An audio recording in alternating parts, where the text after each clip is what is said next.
கும்பராசியில் பிறந்த உங்களுக்கு அதாவது இந்த பங்குனி மாதம் எந்த மாதிரி இருக்க போகுது? சூப்பராக இருக்க போகுதுங்க. ஷார்ட்டாக வந்துடுறேன். கும்பராசிக்கு சூப்பராக இருக்குது. ஏன்னா குருவுடைய பார்வை வாங்கின ராசி தான் கும்பராசி. கும்பராசிக்கு குரு பகவான் 9ஆம் இடமா பார்த்துட்டு இருக்கிறாரு.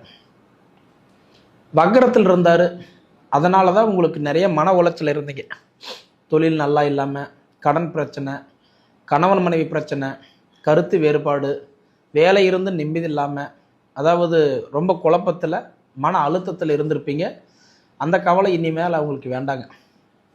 குரு இப்போ இயல்பு நிலைக்கு திரும்பிட்டார். மாசி மாதம் 27ஆம் தேதியே உங்களுக்கு கட்டன்றது குரு பகவான் இயல்பு நிலைக்கு திரும்பிட்டார். அப்போ குரு பகவான் இயல்பு நிலைக்கு இப்போ திரும்பின வாட்டி இந்த பங்குனி மாதம் பார்த்தா உங்களோட ராசி டைரெக்டாக பார்க்க ஆரம்பிச்சிருவார். அது இயல்பு நிலையில். அப்படி பார்க்கும்போது உங்களுடைய தேவைகள்